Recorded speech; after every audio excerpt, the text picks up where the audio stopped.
Blazers won last night in Orlando as 7.5-point dogs, 101-79.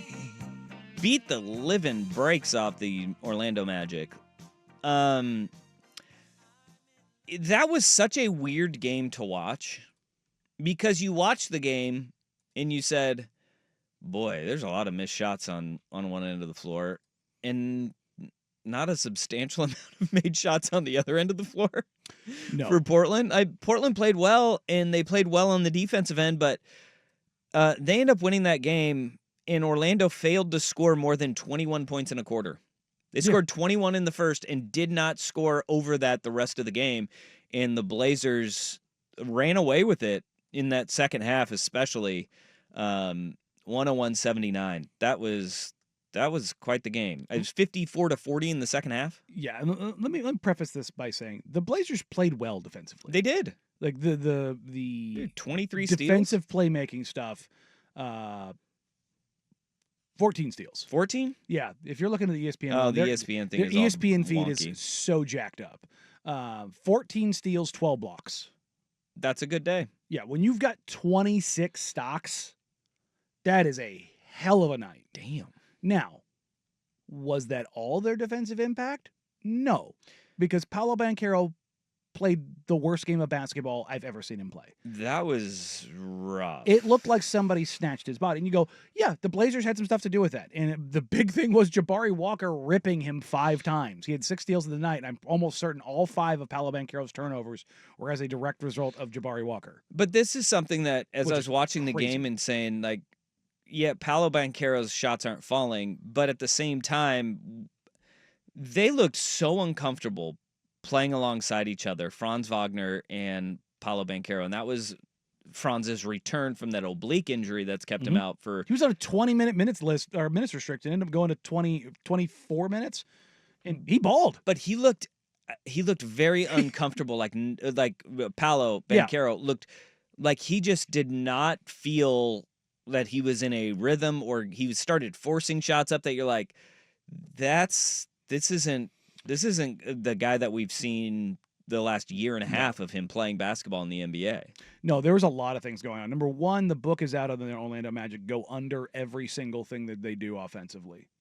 Dare them to shoot. They shot 6 of 25 from 3 last night. Yeah, because they have like 807 footers. Yeah, they're them and the Blazers are the worst shooting teams in the league. Now, one of them is supposed to be a competitive team that's pushing forward. The other one is in the middle of a rebuild that doesn't have a star yet. They supposedly have 2.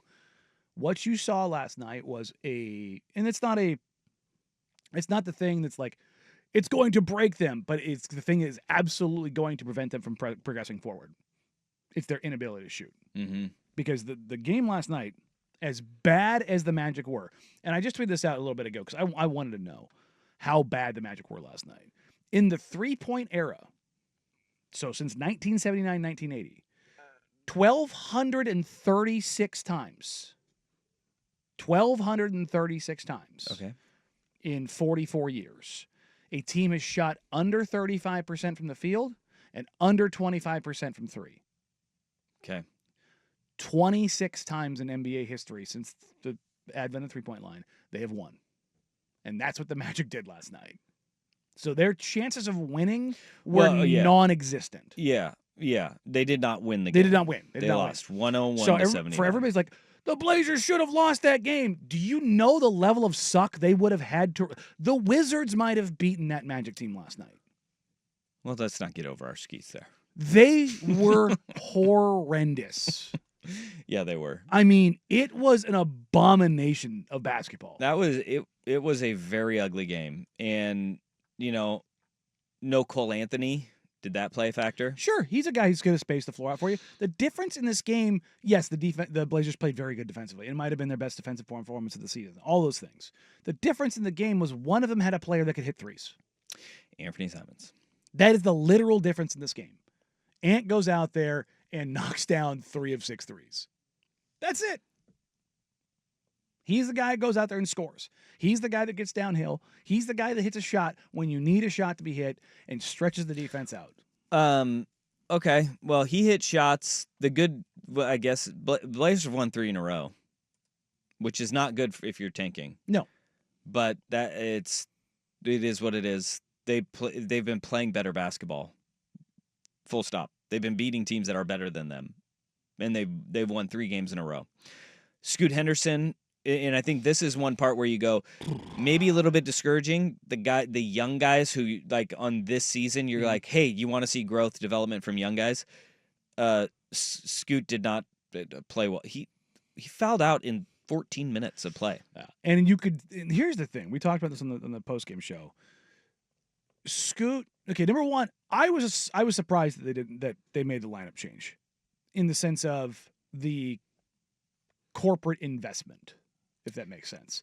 I was not surprised in the sense of the coaching investment because Chauncey Billups and so many coaches in the NBA have a rule of not losing your starting spot to injury. Okay, yeah. So, and I just, in good conscience, you're not going to start Scoot Henderson over Anfernee Simons. You're just not going to do it. Do you think not at this point? And like, I don't know, this may be wildly unfair, but if this game is played in Portland, do we think we still have the lineup change? Yes. I mean, he benched Shaden here. Yeah. Like I'm not sure where I fall on this right yet. Because I'm I say that I ask that question because coaches, players don't tank. Organizations do. Well, I'll say this: Joe Cronin's on the trip. Okay, so take that for what it's worth. And look, the lineup change does make sense when you just think of the lineup that they were going up against, right? Because I said they got 1.7 billion footers on that team. They went as big as they could with one offensive. They went Franz, Paolo, Wendell Carter, Contavious Caldwell-Pope. Those are 4 of their 5 starters. Those guys are all long for their positions. They're missing. And that at that point, Jalen Suggs. Yeah, at that point, and they started Anthony Black at guard, who's 6'7", and so you have Ant. They were big as hell. Ant was the scorer. It does make sense, especially with no DA, with no Donovan Clingan, right? That you try to get as long as you can, and that's why they went with Jeremy Grant, Robert Williams, Denny Advia, Toumani Camara, and then Anfernee Simons. Yeah. That makes sense from a matchup standpoint and why you would do that. In addition to you don't lose your job to injury, right? So there's a couple different ways that I'm interested to see where this goes because tonight Rob's out because it's a back-to-back. DA did tweak his knee the other night in Miami when he was playing really well. Right, I was going to say there was about 1.5 minutes left in the game. He just did something weird, and it was clearly bothering him on the bench. Donovan Clingan's making his return tonight. Oh, yeah. That's a bit of ahead of schedule. Listed as probable.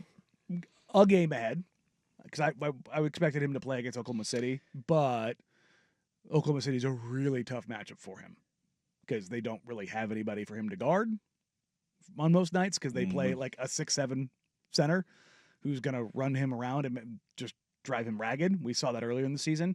Mark Williams for the Charlotte Hornets, he's been hooping, and he's a big-time roll dive guy. Do we see a...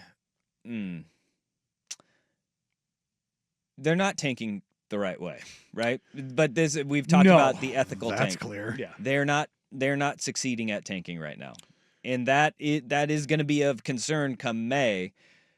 But if they reach a certain threshold, and I maintain this, they break that 22 win mark, it's a problem. And everybody's like, they're so close right now. I get it. They're 6 away. They also have shown 38 games to play. They can win less than 6 games. Okay. We've seen them do it, unfortunately. We've seen them steer into that cliff pretty hard. Now, if they don't, then it is a problem. Like, here's the confusing part. I don't know if this is... I'm so conflicted. Because you look at it and you say, all right, you want young guys to develop, you want them to grow, you want them to play better. And if a win comes out of that, go ahead. That's good. That was not the case last night. The vets were like, we're gonna carry this one, and we're gonna be the guys carrying the load here. And that is one where you go, well, if you're winning games on guys that may not be here in the future, what does that do for you? I 100% agree, and I wonder how different that does or doesn't look if Scoot doesn't pick up 4 fouls in 5 minutes. Yeah, that was something, man. And you could tell in that game, they were allowed to stab each other on drives. Like the level of physicality they were allowing was crazy. And I was like, oh, this is not, because when the game was that rock fighty to start, I'm like, oh, this is playing into the Orlando Magic's hands. Like, this is not the game you want to get into with a team full of 6'10" dudes who just put their head down and go. Like, they're going to win that in the long haul. But Scoot's fouls were so egregious, the refs were like, come on, dog.